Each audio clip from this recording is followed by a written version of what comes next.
Well, I didn't drop the class, but it appears not to be on here anymore. You're not on there? No. Okay, well, I'll call her up and put you on there, so you can follow along.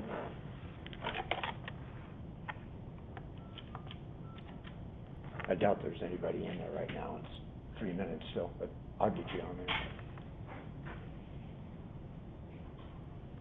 Good morning.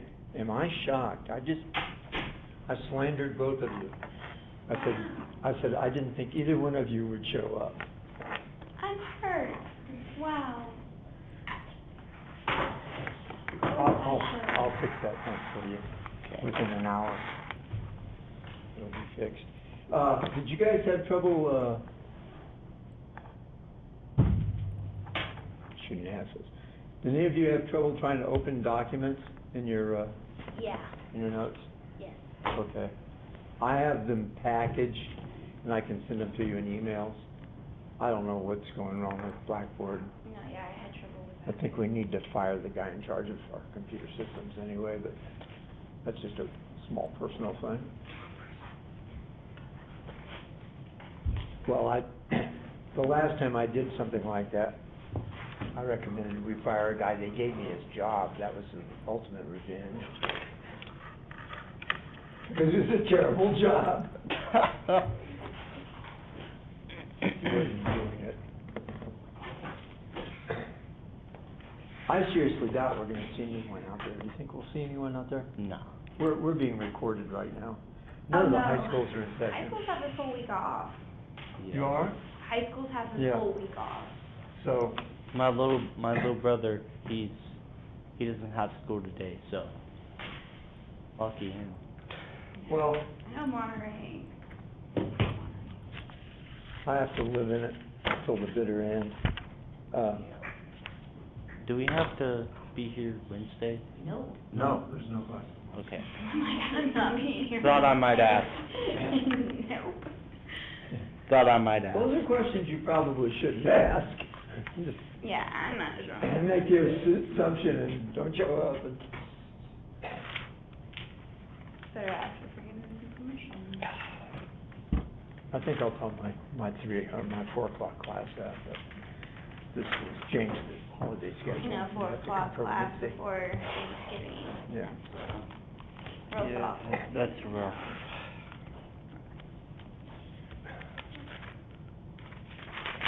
Well, they're a little bit different because of the fact it's out at Reese, because it's a small class and all of that. What I do is one will call me up and say, my car broke down, so I just put it on Ultra. And the person participates in the class and can talk to us and everything. In this class, we're doing straight ITV, but there's another system called Collaborate Ultra. Have you done, any of you used it? Yeah. And, yeah, a couple of times I've had somebody with a broken limb or something like that, and they can talk to us on the machine, and the whole class can hear it. We're having a good old time. As soon as I get this thing to respond, we were talking about the outbreak of the Civil War. And I think we got as far as talking about Fort Sumter. Yeah. Okay.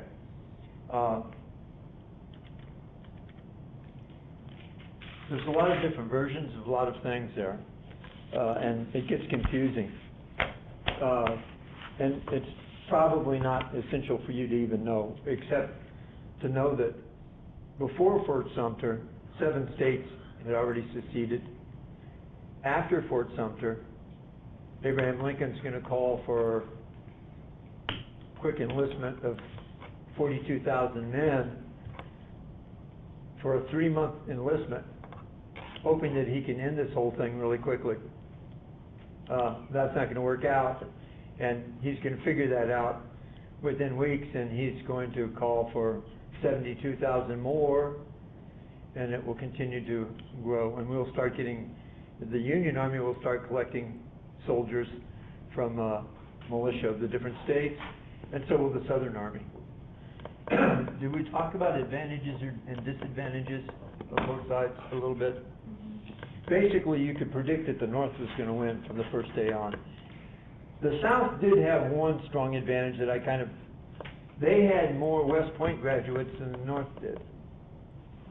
So they had more people that were trained to be military leaders than the North did. This thing isn't working for me here.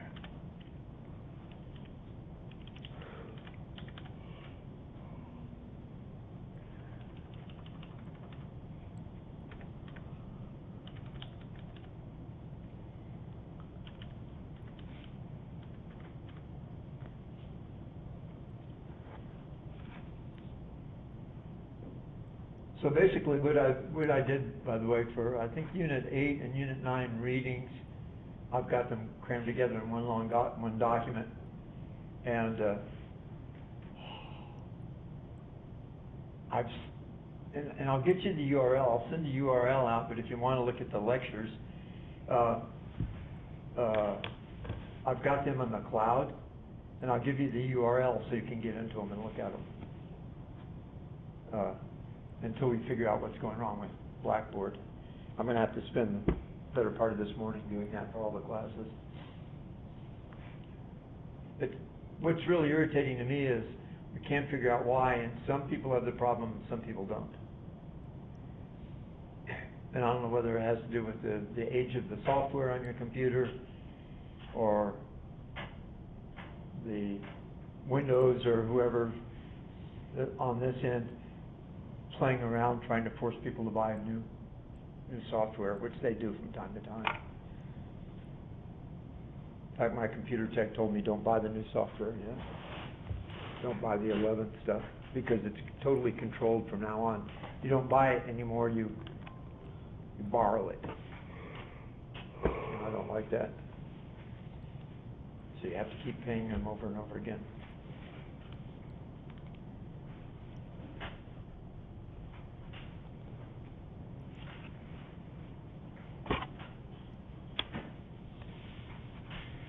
I guess I better put this up on the screen.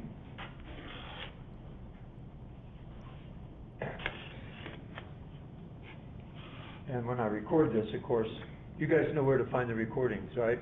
Mm-hmm. Okay, when I record this, it'll have whatever I have on the screen as soon as I set it up.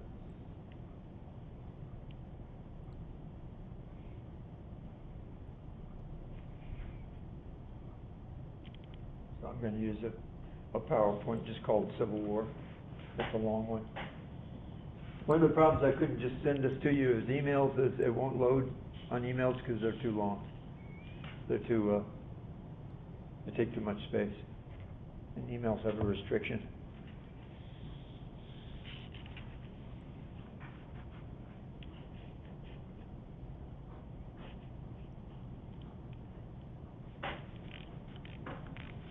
So we went through all the steps: Wilmot Proviso, Compromise of 1850, Uncle Tom's Cabin,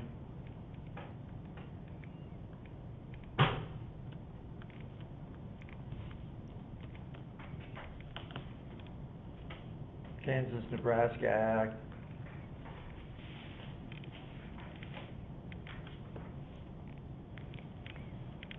Leading Kansas and all of that. Republican Party's founded the caning of Charles Sumner. That's not a specifically, well, I guess it was a big event. One guy getting beat up doesn't seem like a big event, but when it happens on the floor of the Senate of the United States, it reflects what's going on in the United States. And that's why I listed it on my list. Then you get the Dred Scott decision in 1857, the Panic of 1857. Both of those things made the North resentful of the South. John Brown's raid and subsequent hanging. And finally, the election of 1860. You have to remember that everybody knew what was going on, so in this period of time, people that didn't want the whole country to fall apart were trying to figure out a way to stop that. And there were two efforts made actually in the Congress. One was in December, after South Carolina seceded, called the Crittenden Compromise. It didn't sell in Congress. They couldn't get it through. Basically, that was to calm the South down by promising not to interfere with slavery in the South.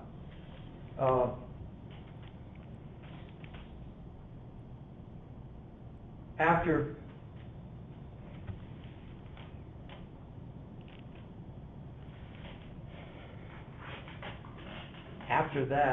that failed, 6 more states seceded, including Texas.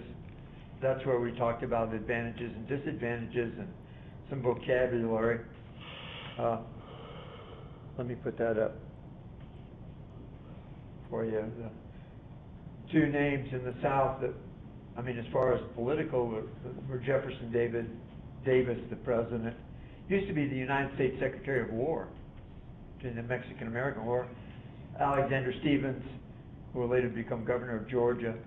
Big generals. The very first general commission was this guy, Beauregard, who's the guy that is going to organize the artillery and all that and open fire on Fort Sumter. What happened? There were a whole bunch of federal forts, but there weren't enough federal troops. So the commander of it, a major by the name of Anderson, is going to slide everybody into Fort Sumter, which was the best built of the forts. But the fort wasn't even completed. And when he did that, the state of South Carolina, remember we really didn't have a confederacy yet, the state of South Carolina grabbed all of the federal assets, all the other forts, all the weapons, their armory, which was actually in Charleston, South Carolina. And some of the southern states, as they seceded, grabbed all the federal assets in their states, including millions of dollars in gold, which was deposited in different states. And eventually, they're going to grab everything that's in Texas, and there was a considerable amount of equipment in Texas. And all the militia, and of course, in Texas, are going to switch over to the Southern cause. The most famous of all the Southern generals is Robert E. Lee. We'll talk about him later. Probably the best, actually, of all the Southern generals was this guy, Albert Sidney Johnson. If you guys can see that well enough, I'm not going to put it on the slideshow function. Stonewall Jackson became a hero after the first major battle, which was the Battle of Bull Run. Longstreet was a Tennessee guy, didn't even have slaves, didn't believe in slavery. So why was he fighting the war? He was fighting because it was his homeland that he felt he was defending. So the Battle of Fort Sumter's over on the 13th of April. An ironic thing, Beauregard was the first man to become a general in the Southern Army, but he had no army. So the soldiers he was with were just South Carolina militia, but they arranged artillery all along the shoreline to the north and south of that fort, and they were in a position where they could blockade Charleston Harbor, and they drove any Union efforts to go and resupply the fort off. After that happened, Lincoln calls up 42,000 men and thinks better of it sometime later and calls up 70-some-odd thousand more. The first ones that he called them up for an enlistment of 3 months, and it suddenly dawned on him this isn't going to work. So the rest of them were called up for the duration.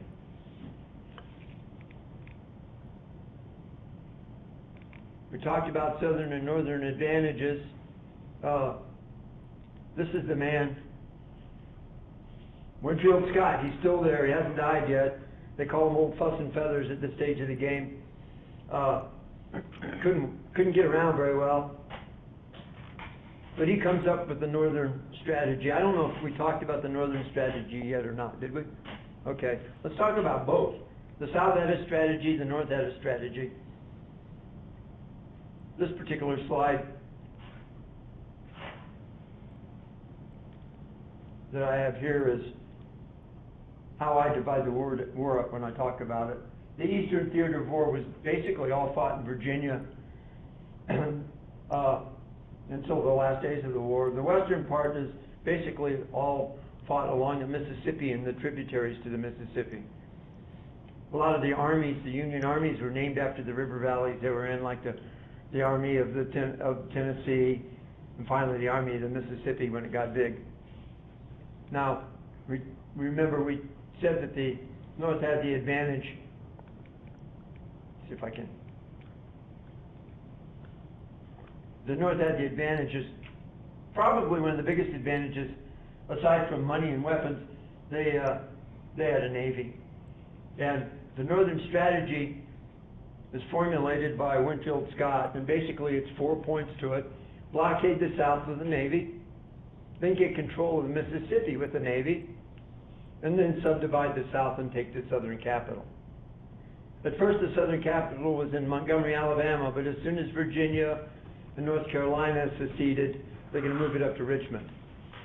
So, in fact, in that eastern section, the two capitals are 90 miles apart. Washington, D.C. is 90 miles north of Richmond, which is kind of strange, to me anyway, if you're talking about strategy and things like that. They called Winfield Scott's plan the Anaconda Plan. At first they made fun of it, and then eventually people started taking it seriously. And he was dead long before the end of the war, just of old age, but this plan worked. That's one of the cartoons making fun of it. Scott's Great Snake. First big battle isn't going to happen until July of 1861. It's called the Battle of Bull Run, and it's definitely in the Eastern Theater. It's in between Washington, D.C. and Manassas, Virginia, which is where I registered for the draft when I was kind of your age, I guess. And it's also very close to where I was born, on the Marine base there at Quantico. Didn't exist back then. A general by the name of McDowell has about 35,000 men. They're having trouble getting enough soldiers into Washington because Maryland, even though they didn't secede, they're very sympathetic to the South, and they try and block the railroads and things like that. And finally, Abraham Lincoln declares martial law in Maryland and sends in an army to open up the roads. General Beauregard is still the senior man, although very quickly Jefferson Davis is going to appoint other generals, including when he finally made up his mind that he was going to stay with the South, Robert E. Lee. Beauregard's got about 22,000 men down at Manassas. There's a creek. They use the term run for creeks in that part of the country. So it's Bull Run is the name of a creek, and it flows out into the Potomac eventually. And that's where the Southern forces are going to try and hold their own. And sadly, both the North and the South thought this battle was going to settle it all. In fact, in the North, people up in the North, and I just find this incredible. Has anybody ever seen Glory? You ought to watch Glory, because the first 5 minutes of it are really realistic. And it's about a true story. But it has the Battle of Bull Run in it, and it's pretty nasty. And at the outset, it looks like there's no way the Union can lose because they have quite a few more soldiers than the South does, and they're going to push the Southern troops back, except at one place. And people get in their buggies, pack picnic lunches, and go riding out behind the Northern troops to watch them settle the hash of the South. And probably because of one guy, a general by the name of Thomas Jackson, he wouldn't let his unit fall apart, retreat or anything. And as the story went, he stood there like a great stone wall, and he got the name Stonewall Jackson. He was one of the few big generals in the Civil War that did not go to West Point. He went to Virginia Military Institute.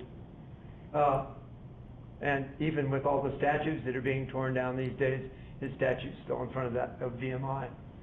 And it's probably not going to come down because it's probably fairly well defended.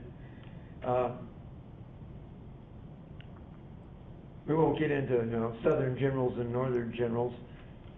They all knew each other. A lot of them were, you find one general in the Union Army that's a roommate of one that was in the Southern Army, facing each other in battles and things like that. But the long and short of this is, after seemingly having great success, the Union Army is driven into retreat, and they ran for Washington, D.C. Way behind all the picnickers who were trying to catch up. Wait for me. And there was a big panic in Washington, lest the Southern Army just go right into the capital city. But the Southern Army wasn't ready either, and although they made a good defensive stand, they were in no condition to go chasing after the Union Army. The big significance of this, casualties as wars went, or battles went, in the Civil War were light. The North lost 460 killed. The South lost 387 killed. Whole bunch missing from the Northern Army. They just packed their bags and ran like hell to get out of there. Large deal of desertion. Here's the significance of the Battle of Bull Run. There'll be another Battle of Manassas many years later, but we suddenly got slapped in the face with reality and realized this isn't going to be a picnic. A lot of people are going to die, and it's going to take a long time. And so that convinced people on both sides that they had to do certain things. Just so you can see what Lincoln went through, he's probably the last president of the United States to get personally involved in the conduct of the war, to the point of going out to the battlefield, usually after the battle's over, interviewing the commanders. That first General Irvin McDowell got fired by July of 1861. I shouldn't say fired like that. He was relieved. He's still a general, a brigadier general. He's replaced by Major General George McClellan in July of 1861. McClellan will hang around until 1862, and he'll be involved in some major battles, but finally Lincoln gets really tired of him because he has a problem with going forward. He gets another general named Ambrose Burnside, and we may or may not mention him as we go along. Burnside didn't go anywhere. His army was kind of mired in the mud in November of 1862 till January of 1863. He'll be replaced by a more aggressive general named Joseph Hooker, but Hooker can't handle an army that big. And he's going to kind of fall apart after a severe battle handed to him by Robert E. Lee at Chancellorsville. We'll talk about that just for a minute. So he's going to be replaced by George Meade, and George Meade will last it out till the end of the war. The picture you see in there is Abraham Lincoln at the front line, sitting in a tent with General McClellan, urging him to go forward and deal with the enemy. Those are all the commanders of the Army of the Potomac at one time or another. Out west, in that Western theater, I have in the middle a guy named Ulysses S. Grant, who will end up being in charge of the whole thing. In fact, he'll become the senior general of the United States Army. But in the beginning, he was just a colonel in the Illinois Reserves, or militia, and he'll be absorbed into the U.S. Army as a brigadier general. He was as a young officer, as a major, resigned his commission in shame because he was deeply in debt. He couldn't pay his bills. He tried to go into private business. He was not very successful in that. When the war broke out, he sent a letter to the Army asking to be reinstated. Nobody wanted him. So he went up into Illinois and volunteered his services there and did a good job helping the governor organize the militia there. Got promoted a couple of times, and he's going to end up a brigadier general in the U.S. Army. On the lower left there, you've got General Halleck. When Winfield Scott's gone, he's going to take over as the senior general in the Army. He'll be Grant's boss out in the western section. You see John C. Fremont, who ran for president back in 1856,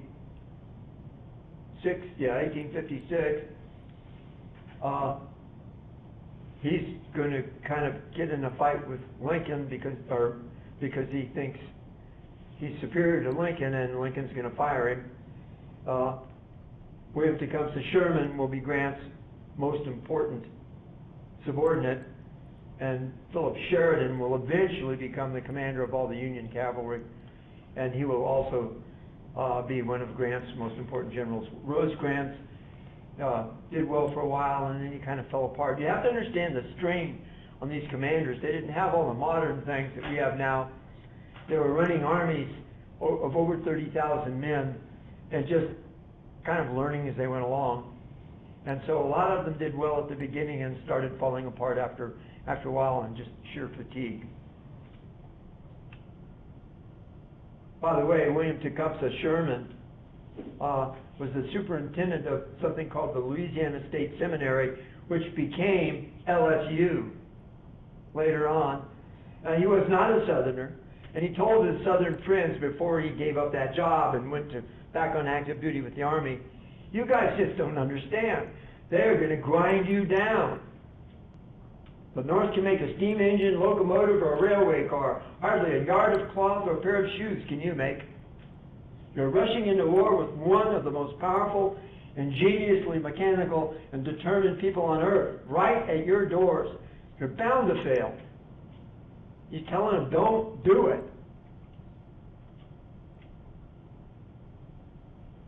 Nobody listened. One of the early affairs that happened was when a young U.S. Navy captain crossed the line a little bit. The South sent two men. John Slidell, you might recognize that name. He's the guy that Polk sent down to negotiate to buy Mexico at the beginning of the Mexican-American War. Well, now he's a diplomat. Excuse me. He and James Mason are diplomats headed for Europe, trying to persuade England and France and other countries to recognize the Confederate States of America and give them aid. Their strategy was different from the Union strategy. You might want to listen to this. Their strategy was all they needed was a tie. They didn't need to win because they weren't trying to conquer the North. The North was in the South. All they needed was to drag it on until the North got tired of fighting. Then they could negotiate their way out, and they had lots of European friends, more than the North did. And they thought, we can also ask for the help of the British and the French. And at different times early in the war, they came really close to getting that help. These two diplomats broke through the naval blockade, landed somewhere in the Bahamas or somewhere, got on a British ship, headed for Europe. An American naval officer had information, didn't catch them before they got on the British ship. It was a cargo ship. So he just captured the British ship and took them off of it. He captured these two guys and brought them back. Then there's a giant brouhaha between the United States and Britain because we weren't at war with Britain. We didn't have the right to stop that ship. And eventually, Lincoln very wisely is going to turn these two guys over to the British, release them, and calm the British down, because we came really close to maybe going to war with Britain.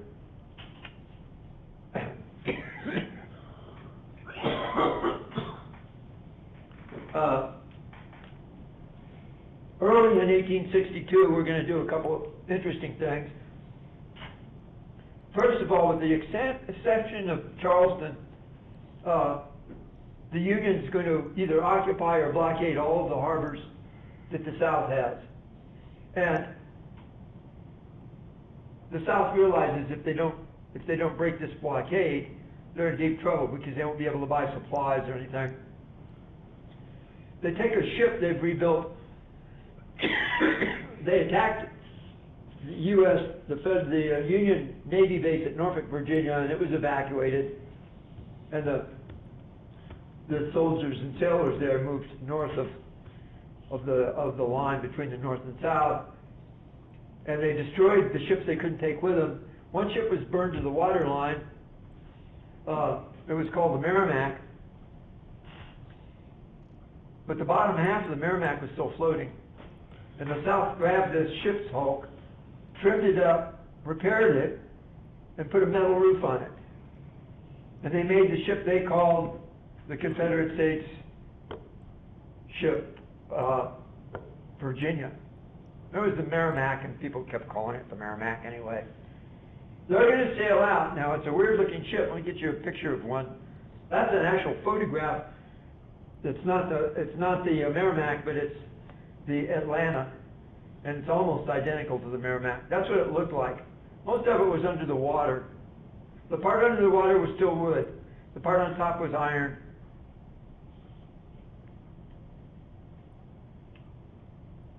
There was a drawing of the Merrimack. Notice that the Merrimack only had a few guns that were pointing to the front. Most of them were pointing out the side like a traditional naval ship. But also notice that that ship has a beak. And that beak was used as a perfect way to sink a wooden ship, just ram it. And eventually, somewhere along the line, they're going to break that beak off. It won't sink the ship or anything. It just won't function that way anymore. But they're going to come to a battle in Hampton Roads. That's the mouth of the Chesapeake. Down here, there's Norfolk, there's Portsmouth, and they're going to come to a battle. They're going to start destroying Union ships in the blockade there. And a day after they get there, they're going to run into this. They didn't know this existed. This is the Monitor, and that's even lower in the water, and it's 100% metal. It's probably the first metal warship, and it had one really outstanding feature. It had a turret. That's probably one of the earliest turrets ever put on a ship. 2 guns, pretty good sized guns, and they're going to go out to meet the Merrimack. And they are going to pound each other all day long for one day. Stop and think about it. Here's how I would, an example I'd get. Get inside a metal trash can and let one of your friends whack on it with a baseball bat. That's about what it was like for those guys in there all day long. And both ships are damaged. The Merrimack was damaged because it rocked when it fired its broadside, and when it rocked, its wood underpinnings were visible. And it was hit several times. The gunner at the Monitor just waited for it to rock and fired rounds into it, and it started leaking. Didn't sink immediately, but it damaged the ship. The Merrimack got some lucky hits on the Monitor. There's a picture of the Monitor after the fight. It knocked one gun out eventually, and it jammed the turret. So the turret couldn't rotate anymore, and so eventually the only way the guy could aim is to move his ship. And as you can imagine, a metal ship 3/4 of the way under the water is really hard to maneuver anyway. So basically it was a draw, and they both withdrew at the end of the day. Several days later, the South had to sink the Merrimack because they didn't want it to be captured, and it was badly damaged. The North's going to make more Monitors. In fact, there's a whole class of warship after the Civil War that we call Monitors, and we made quite a few of them. There's Hampton Roads on the map too. The other thing we did fairly early in 1862, because of our naval superiority, we captured New Orleans. First the Navy captured it, then the Army moved in, and it came under the command of a kind of a political major general by the name of Benjamin Butler. I'm not saying he was a bad general, but he got his job because he was a politician. Okay, big fighting. The fighting in the Eastern Theater kind of bogged down while General McClellan was getting organized. He seemed to be very good at getting organized, not so good at fighting. Out in the Western Theater of the war, our friend Grant, who was under the command of General Halleck, is going to take a fort called Fort Henry on the 6th of February. On the 16th of February, he's going to take another small fort called Fort Donelson. In that fort, and I can't remember all their names, in that fort was one of his classmates. And when it became apparent that Fort Donelson was going to fall, his classmate sent a note out saying, "What kind of terms will you give me?" And Grant quickly scribbled on that same piece of paper, "Unconditional surrender," and sent it back to him. And everyone aware of his initials started calling him Unconditional Surrender Grant after that. In April, he's going to go with a much larger force this time. By this time, he's promoted to Major General. And he's going to head for Corinth, which is in the north end of Mississippi. And the reason for that is, it's a big railroad crossroads. And the idea is, if we grab Corinth, we're going to kind of cut off transportation for the South in many directions. The South realized that too. Now another general is supposed to join him, Don Carlos Buell, but he's a little bit slow getting there. Grant's going to go down this river to Pitt's Landing, or Pittsburgh Landing. He's going to land there with, 40 some odd thousand men. See if I can look at them. Yeah, almost 50,000 men. He had the Army of Tennessee. Don Carlos Buell will join him later on with the Army of the Ohio.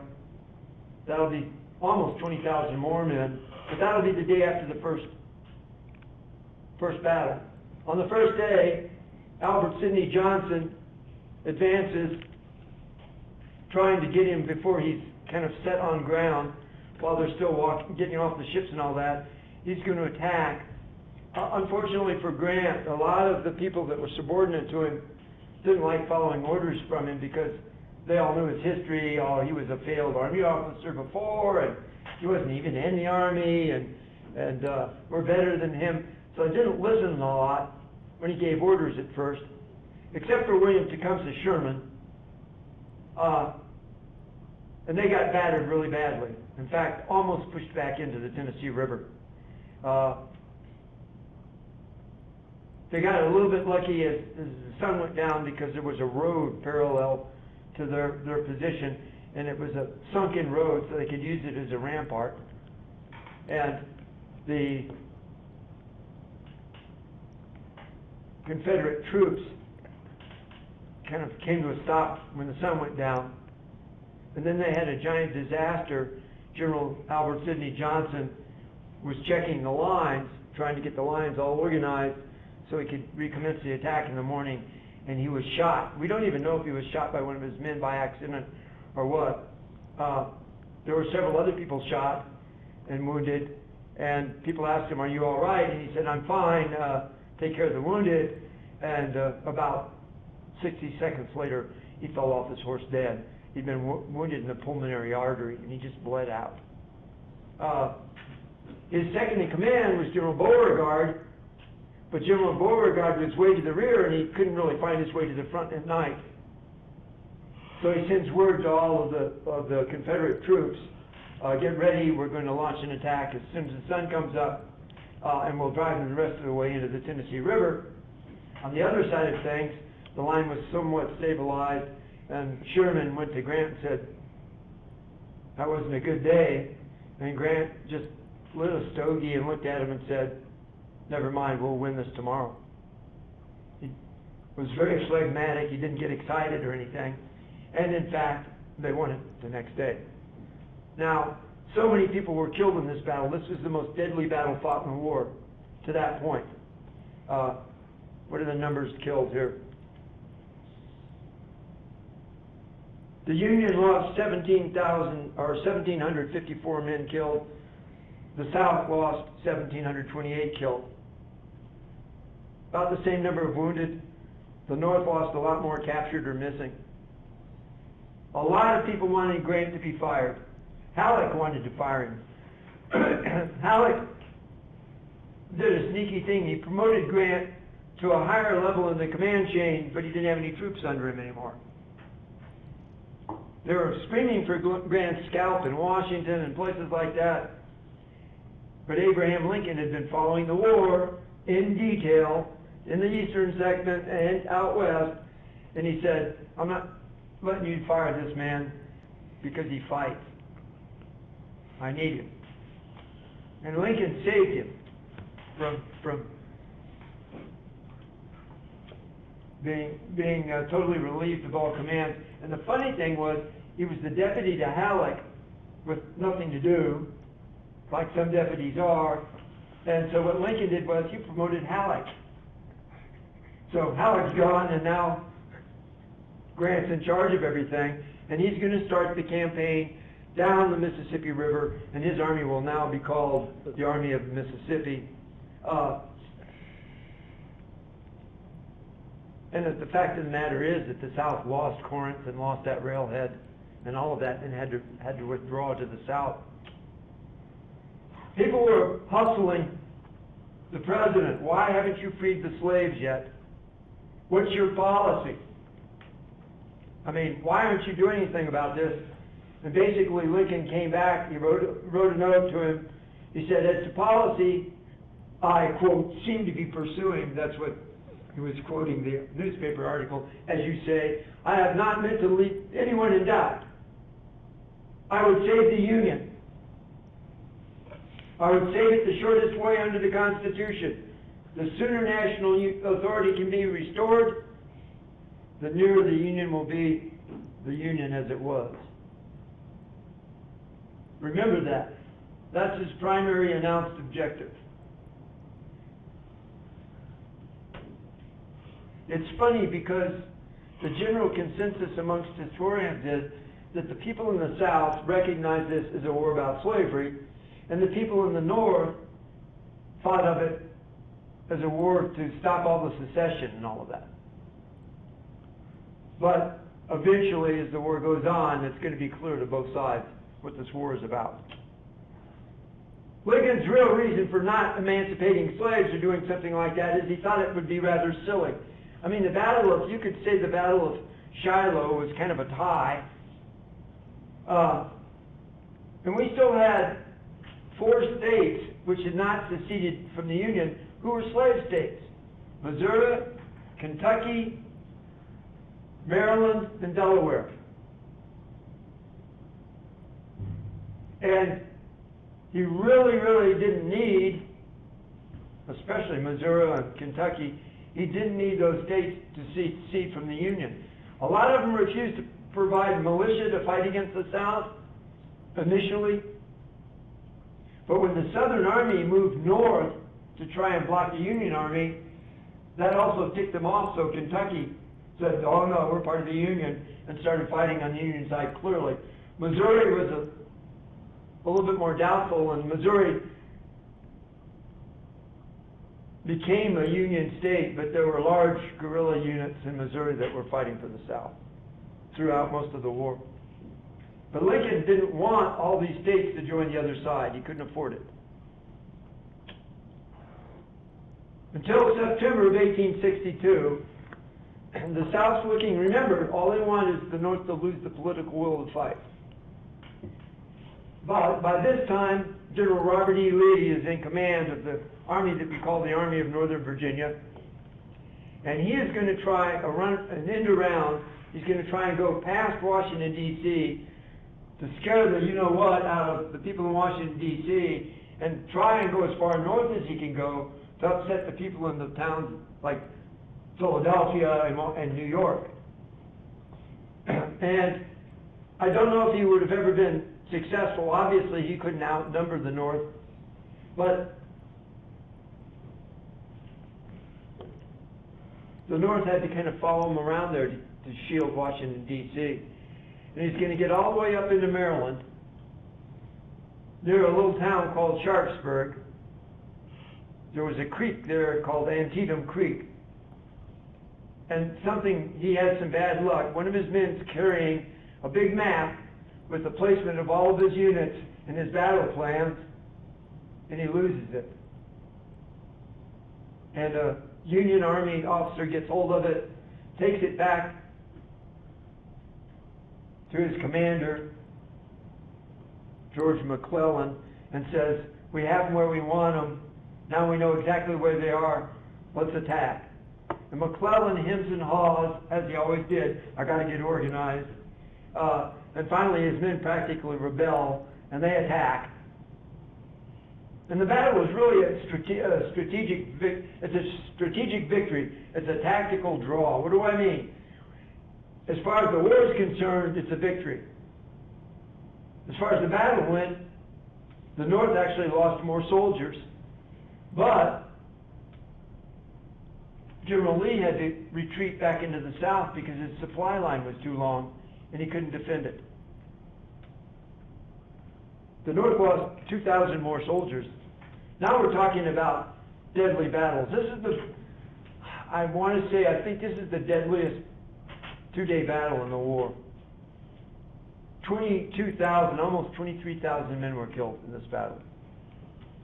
Lasted for 2 days. McClellan had Lee outnumbered 75,000 to 38,000. Didn't do a real good job. But Abraham Lincoln says, well, there's nobody left on the field but the Union. The South despaired, so we won this. McClellan's bragging about his victory. And Lincoln says, well, follow it up. Go wipe out what's left. And McClellan had this reason and that reason and other reasons for not doing that. But it gave Lincoln what he wanted because he could announce a victory.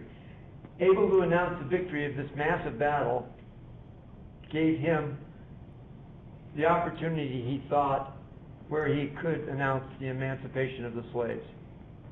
So he warned everybody in the speech that as of the first day of 1863, and listen to the wording, all of the slaves in states who are still in rebellion against the Union, as of the first day of 1863, all of their slaves are free. He didn't say anything about the slave-owning states that were still in the Union. He didn't say anything about slaves anywhere else. So if he's only talking about the slaves in the states that are still in rebellion, how many slaves is he actually freeing? Because he's not in control of those states, is he? So he's really not freeing anybody. Now, I've said already in this class, I think he was probably the most brilliant strategic politician in our country's history. Why did he announce the emancipation of the slaves when he couldn't really do it?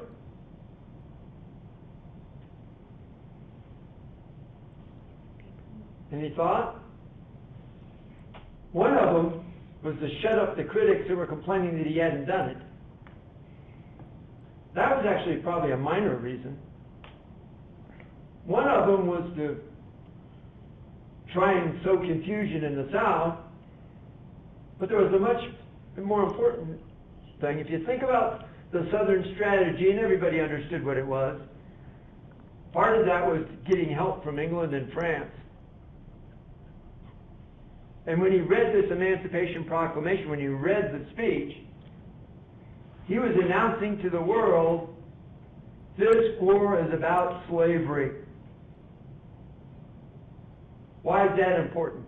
Well, you see, the leaders of France and the leaders of England and some of the other European countries, they were very favorable to the aristocratic Southerners. But the workers of England and the workers of France and all those people hated slavery for several reasons. One, because of humanitarian reasons, but also one, because they thought that it was unfair competition against them. And so after he made the Emancipation Proclamation, neither the King of England nor Napoleon of France, this is Napoleon III, of France, would dare to give open aid to the South because their people probably would throw them out. Abraham Lincoln understood that. So there is his primary motivation for the Emancipation Proclamation. He told his cabinet, that's a painting of his telling his cabinet. There he is, that same picture. Now he is. This is when this picture's actually taken. It's of Lincoln, that was on glass, and the glass was broken. You know, the old kind of photography. Lincoln is really unhappy with McClellan because he thinks after Antietam he should have followed Robert E. Lee and wiped out Lee's army. He certainly had numbers. The relationship becomes strained. McClellan tells him, I haven't had time to resupply, the horses are tired, etc., etc. And this is Lincoln's actual letter to McClellan. I've read your dispatch about sore-tongued and fatigued horses. Will you pardon me for asking what the horses of your army have done since the Battle of Antietam that fatigues them? Signed, A. Lincoln. And a month or so later, he fired him. He got fed up with him. He's still going to be around. Your conference is scheduled to end in 2 minutes. He's going to run against England in 1864 for president as a Democrat. Ambrose Burnside is the replacement. That's a picture of him down at the bottom of that slide. The only thing that Ambrose Burnside is famous for is something that was named after him. Can you guess what that might be? Come on, photo analyst. What was named after Ambrose Burnside? Look at his picture. What is it? Sideburns. Sideburns. Burnside did no good. He's going to have one battle. He's going to try and attack and capture the city of Fredericksburg. That will fail abysmally, and he's going to get fired. There's the proclamation. Lincoln fires Burnside in January of 1863 and puts Joseph Hooker in command of the Army of the Potomac. And we'll carry on. Next class, finish off the Civil War. We'll go faster and faster and faster.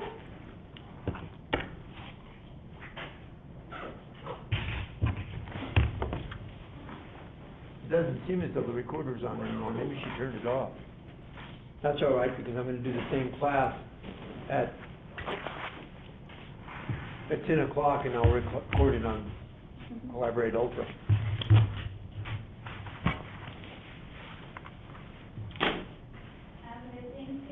Take care. Your conference is now over. Goodbye.